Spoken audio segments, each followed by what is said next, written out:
O ministro da Justiça, André Luiz Mendonça, usa a Lei de Segurança Nacional para pedir à Polícia Federal e à Procuradoria-Geral da República para investigar uma charge de Renato Aroeira. O desenho mostra o presidente Jair Bolsonaro vandalizando uma cruz vermelha de hospital para transformá-la em suástica nazista. E tem a frase do presidente: bora invadir outro? O outro aí é outro hospital, lembrando que o presidente da República estimulou a sua militância a entrar nos hospitais e filmar os leitos reservados para pacientes com Covid-19. E é com o Renato Aroeira, chargista, que a gente vai conversar agora. Oi, Aroeira, bom dia. Bom dia, tudo bem? Como é que estão as coisas, pessoal que está aqui vendo a gente? Bom dia a todos. Tudo certo, Aroeira. Bom, agora, com esse pedido de investigação, né, houve uma reação incrível entre seus colegas, né, em solidariedade, 150 chargistas publicaram a sua própria versão desse seu desenho, e agora não é um, né, são 150 chargistas para processar, né, Aroeira? Como é que você viu essa atitude aí de solidariedade? Foi uma reação imediata, né? Foi a charge continuada, uma ideia, é uma confluência de fatores. A revista Pirralha, que é um grupo que está lançando uma revista de cartunistas, tem 70, 80, são um monte de cartunistas, é um barato fazer parte desse grupo, uma delícia. Engraçadíssimo, criativo pra caramba. E nesse grupo, o Duque, cartunista de Belo Horizonte, lançou essa ideia de fazer a charge continuada. Vamos repetir, vamos replicar a charge Doreira, cada um no seu estilo, cada um. E aí o que a gente viu foi uma inundação de charges iguais. Então, de certa maneira, isso coloca o Ministério Público num dilema. E aí, eu prossigo essa coisa ridícula depois que os chargistas se colocaram todos como coautores do crime, o pseudo, pretenso crime de ter acusado o Bolsonaro de ser o que ele diz que é. Uhum. Sim, exato. O governo dele está Então, é permeado, né, por esses símbolos, permeado de simbologias nazistas, né? simbologia, exemplos, atitudes, propostas, ideias, modus operandi e até mesmo o edital de cultura com aquele ministro de triste memória, Sim. propondo uma cultura brasileira no molde do que eles consideram a cultura correta. Isso, gente, não sou eu que disse aquilo, é igual o caso do Picasso que todo mundo estava falando. Todo mundo está dizendo, e é verdade, eu mesmo falei disso. Um oficial nazista olha para Guernica e fala, você fez isso? Ele fala, não, vocês fizeram. Vou responder do mesmo jeito. Você fez isso?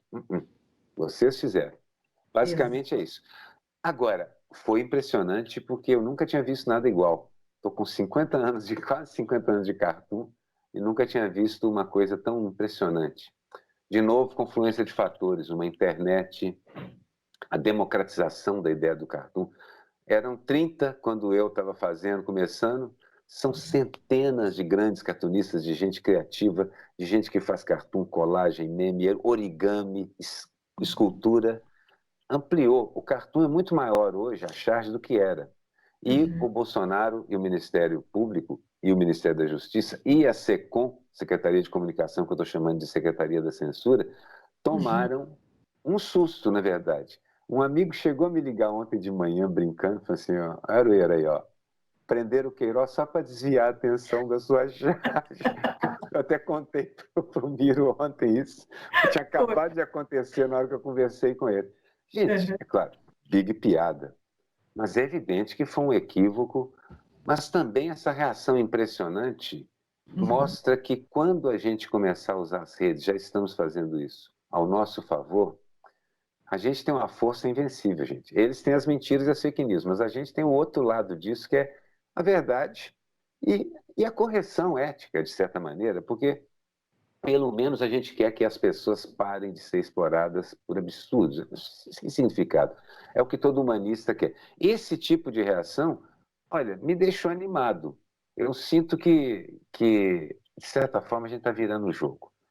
A gente foi pego de surpresa nos últimos 5, 6 anos, até mais um pouco, por uma onda mundial, não só no Brasil, de conservadorismo, de reação, do fascismo perdendo a vergonha, tirando suas máscaras, saindo para a rua para buscar um lugar ao sol, apesar de vampiros, né? Pois esse pessoal chegou a parecer que ia dominar o mundo durante um tempo. Não vai. A reação é em todo o planeta, em qualquer lugar. E é em relação a muitos assuntos, as identidades, os gêneros, a liberdade de expressão, os migrantes, a exploração. A Europa toda reconhecendo que esse Estado neoliberal é incapaz de lidar com uma situação feito essa da pandemia.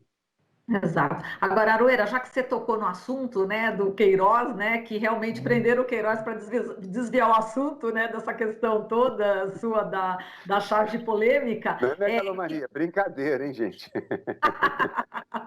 Não tenho a menor dúvida. Conta um pouquinho, você me mandou, inclusive, a charge, está aqui, né, está escrito aqui, busca e entre parênteses, muita, aí depois apreensão, busca e muita apreensão, e está aqui o rosto, né, do Queiroz, não é isso? E eu queria que você detalhasse um pouco, descrevesse para os ouvintes do rádio, Essa que a pessoa da charge, TV está vendo. o Diga. rosto do Queiroz é a cabeça do Queiroz como se fosse um grande arquivo, um grande gaveteiro, com as gavetas abertas. E começa com um trocadilho, me perdoem pelo trocadilho, mas assim, busca e muita apreensão. É a apreensão de pegar as coisas que encontrarem lá, mas também de muita apreensão e angústia no QG bolsonarista. E uma bomba relógio está numa das gavetas e o Flávio Bolsonaro está saindo de outra das gavetas. Bem, a prisão do Queiroz é provavelmente o ato individual mais assustador para esse governo. É aquilo que desde o começo a gente perguntava: cadê o Queiroz? Cadê o Queiroz? Perguntaram, inclusive, para esse rapaz, o advogado que não sabia, que respondeu 2 vezes, o dono da casa, né? Não Sim, sabia onde estava o Queiroz. estava na Bom, casa dele. talvez ele quisesse dizer o seguinte: não sei onde está o Queiroz. Ele pode estar na copa, na cozinha, na lavanderia, no quarto, sei lá onde está o Queiroz nesse momento. Perfeito. Já é uma piada pronta, quer dizer, eles mesmos fazem a piada, né, Arueira? A gente, assim, eu falei brincando aquele negócio de desacursoar a oposição, mas assim que a gente sofreu o golpe, a partir daí a gente custou a conseguir reagir. Tivemos ainda lutas muito gloriosas, mas a capacidade de reação, de penetrar aquele discurso de ódio, de horror, estava impossível. Estava impossível. Então, mas no começo do governo, todo mundo começou a perceber que o pior inimigo deste governo era este governo. Porque era uma quantidade de asneiras, que aí muitos amigos falavam assim, isso é para desviar a atenção. Eu falei, desviar a atenção do quê? Vou desviar a atenção do fato de eu ser um fascista, idiota, incompetente, fazendo uma coisa fascista, idiota, incompetente? É assim que se desvia a atenção? Só consegue tornar o conjunto da obra um negócio espetacular. Eles não deixaram um assunto sem fazer uma grande bobagem em cima dele. Então, mas depois disso, isso também animou a oposição, de certa forma, e a gente conseguiu se organizar em vários níveis, parlamentar, um monte de assinaturas e coisas assim, que eu acho bacana, mas como diz um amigo, um protesto bem articulado, uma assinatura de uma moção de repúdio bem articulado, costuma ter gasolina dentro e um pavio, como aconteceu nas manifestações nos Estados Unidos. De certa forma, a gente recuperou o pé, ajudado pelo escorregão do adversário. Isso é uma luta de judô, é uma queda de braço. Um pequeno movimento já nos ajudaria. E eles fazem grandes movimentos de estupidez, de idiotice, de autoritarismo e de fascismo todo santo dia. Então, as coisas estão indo bem, vão melhorar muito. Estão horríveis no sentido de que o número de mortes não para de aumentar, o horror que esse governo causa só por existir, quer dizer, não falar nada. Eles nem estão governando direito, são tutelados pelos militares em tudo que é secretaria, e ao mesmo tempo as instituições estão cuidando de si mesmas. Então, esse governo que não governa consegue causar um mal terrível só por estar lá, falando bobagens, incentivando gente a fazer asneira. Isso vai Exato. acabar, só falta tirar isso e a gente começa pelo menos a uma luta política. Que seja tirar o Mourão, que seja o que for depois. Mas no momento a luta nem é política. A luta é só para a gente sobreviver. Exato. E Aroeira, voltando à questão, né, do processo, né? Você, como é que está encarando, né, ser processado, né, pelo Estado dessa forma, a Lei de Segurança Nacional? Você está bem juridicamente apoiado? Como é que está essa questão? Tô bem apoiado, assim. Eu peço até desculpa pelo meu. Quem me conhece sabe que eu não sou dessas diatribes de ficar tão irritado. Eu não fico irritado, mas isso me irritou. Tá vendo? Estou respondendo. Isso me irritou. porque ser processado eu já fui, mas virar inimigo do Estado, isso é ridículo. Eu sou um cartunista, gente. Que ameaça eu represento o Estado? Vamos ser realistas. Que ameaça eu represento o Estado? Nada, só incomoda um pouco. Mas depois dessa bobagem, incomodei muito. Eu e os meus colegas incomodamos muito. Quero lembrar que não sou eu que incomodo, é o chargista. Laerte, Bennett, Humor e, se eu não me engano, quem mais? Tem mais um cartunista aí da Folha que estão sendo processados, também por uma entidade ligada à Polícia Militar de São Paulo. Tem o Latuf, que é habitualmente conduzido a delegacias para prestar depoimento e ele está sendo processado por uma associação ligada à PM do Rio. Tem o fabuloso Alexandre Beck, do Armandinho, minha tirinha de coração, que está sendo processado pela Brigada Militar do Rio Grande do Sul, não pessoalmente, através de uma associação. Então, a gente era processado por gente, depois por associações. A Federação Israelita do Rio de Janeiro tentou me processar também, não conseguiu. E agora, pelo Estado, é um crescendo, mas é um crescendo de estupidez, porque não conseguem o que eles queriam, que era parar o chargista de fazer isso. Nenhum parou. Nem Laerte, nem Bennett, nem Moore, nem... foi o Montanaro. Nem Montanaro, Montanaro, estava aqui. E nem o Latuf. Nem nenhum dos outros 150, 200 mil, ou outras, porque tem centenas de cartunistas, nenhum deles parou, pelo contrário. Agora, a gente lembra também o ataque que aconteceu em Paris, não é isso? Que atingiu aí os cartunistas enfim, do jornal Charlie, bastante, o Charlie Hebdo, Charlie Hebdo. Charlie Hebdo, isso. E aí a gente lembra que exatamente teve uma reação também imediata, e aí é que começou a se falar mais ainda, não é? Dos ataques, né? Houve, como acontece com essas coisas, inclusive no país feito a França, além da reação imediata, os chargistas sobreviventes, poucos dias depois, assim que se começaram a conseguir trabalhar, começaram a produzir cartoons sobre a situação. A mesma coisa com chargistas do mundo inteiro. Então, se o objetivo dos terroristas era fazer os caras se intimidarem, furou, tiro na água. Houve também uma discussão muito interessante na França sobre os limites do cartoon, que eu acho importantíssimo existir. Porque também, na reação disso, quem cresce é aquela turma que diz que é contra o politicamente correto e vai dar em Danilo Gentili, ou seja, um humorista que faz humor com o ferrado, que faz humor com o oprimido. Que absurdo. O humor não deve ser feito com o oprimido. Na verdade, a charge surge para defender o oprimido, ela surge no iluminismo, ela surge no meio ela surge na Revolução Francesa, ela atinge seu ápice, ela começa a existir ali. Inclusive, charges desculpa, que todo mundo já fez, que é donos do mundo dividindo o planeta numa mesa de restaurante. Tem lá Duque de Wellington e Napoleão dividindo o planeta, dividindo o mundo numa mesa de restaurante, com aquele traço maravilhoso do século XVIII e XIX, né? Final do século XVIII. Então, a verdade é que quando a charge surge, ela já surge, de certa forma, ao lado do oprimido, ao lado do sans-culotte, tanto na Inglaterra quanto na França. Então, criticando o dono do mundo, criticando o opressor, criticando o burguês rico, criticando, estando ao lado da fome, da pobreza, da miséria e da exploração. Então, eu não vejo sentido no humor que critica o oprimido, que sacaneia o oprimido, que bate nele com muita força, porque esse negócio de rir você castiga mais é verdade. Eu acho assim, o humor tem limites, e esse é o caso do Charlie Hebdo. Além de não parar os chargistas, leva os chargistas para um patamar mais sofisticado e eles se tornam mais eficientes e mais criativos por conta disso. Aconteceu a mesma coisa aqui. E foi muito bom para a revista Pirralha, que é onde surgiu o negócio, porque esses 300, essa molecada fantástica e muito coroa como eu também, muita gente velha lá também, que nem eu, estamos lá também. Isso foi muito bom para mostrar que o cartoon hoje é uma força muito viva. A Laerte ontem falou numa live que eu fiz com ela e o Latuf, assim, será que o Enfio tinha razão? Quando eu achava, eu sempre tinha dúvida, será que a charge é isso tudo? Aí o Enfio me dizia, não, nós somos muito mais importantes do que você imagina. Não é que é mesmo, a Laerte me dizendo ontem, não é que é mesmo. Exatamente. E olha, Porque, diga, olha diga. só, Laerte tem a charge mais espetacular que é aquele planeta e aquela ficha de telefone, assim, um dia a grande ficha vai cair.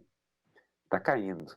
Está caindo, exatamente. E, inclusive, a gente tem aí um abaixo-assinado, não é isso? Em protesto aí contra esse processo, né, que você está sendo vítima, e tem a assinatura do Chico Buarque, né? A gente estava Olha só. vendo, e eu queria ler um pouquinho o que o Chico Buarque disse. Ele disse o seguinte: olha, ao dizer que um desenho de humor leva a perigo à integridade do Estado, o ministro expressa um delírio fanático e alimenta as fantasias totalitárias dos criminosos que promovem ataques crescentes contra a democracia no Brasil. Não aceitamos mais delírios obscurantistas. Não aceitamos intimidações abaixo o autoritarismo. Bom, como é que você recebeu esse apoio aí do Chico?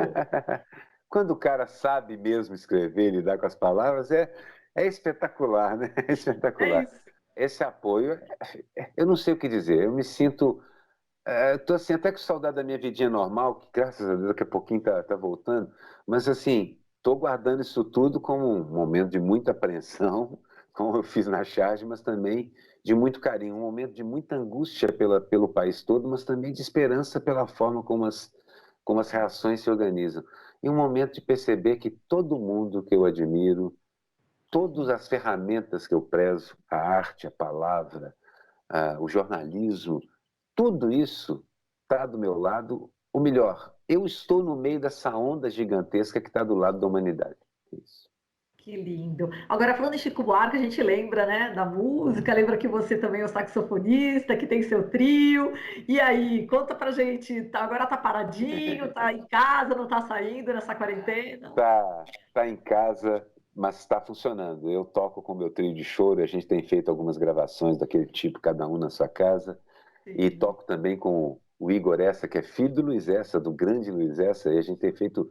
Fizemos um programa bacana, já com 12 músicas. Claro, Chico Buarque é um predileto, mas dificílimo. Quem sai tocando Chico no improviso tem que ficar esperto, porque tem sempre uma esquina harmônica ali que ele dobra e te deixa, você capota, muitas vezes, se não souber o que está fazendo. Então, assim, a música continuou nessa outra forma, uma forma criativa de enfrentar na pandemia. E aí a gente tem produzido. Eu tenho tocado mais em casa, saio, não tem mais show ao vivo, e era tão bom fazer ao vivo, mas eu acho que temos que respeitar esse distanciamento mesmo.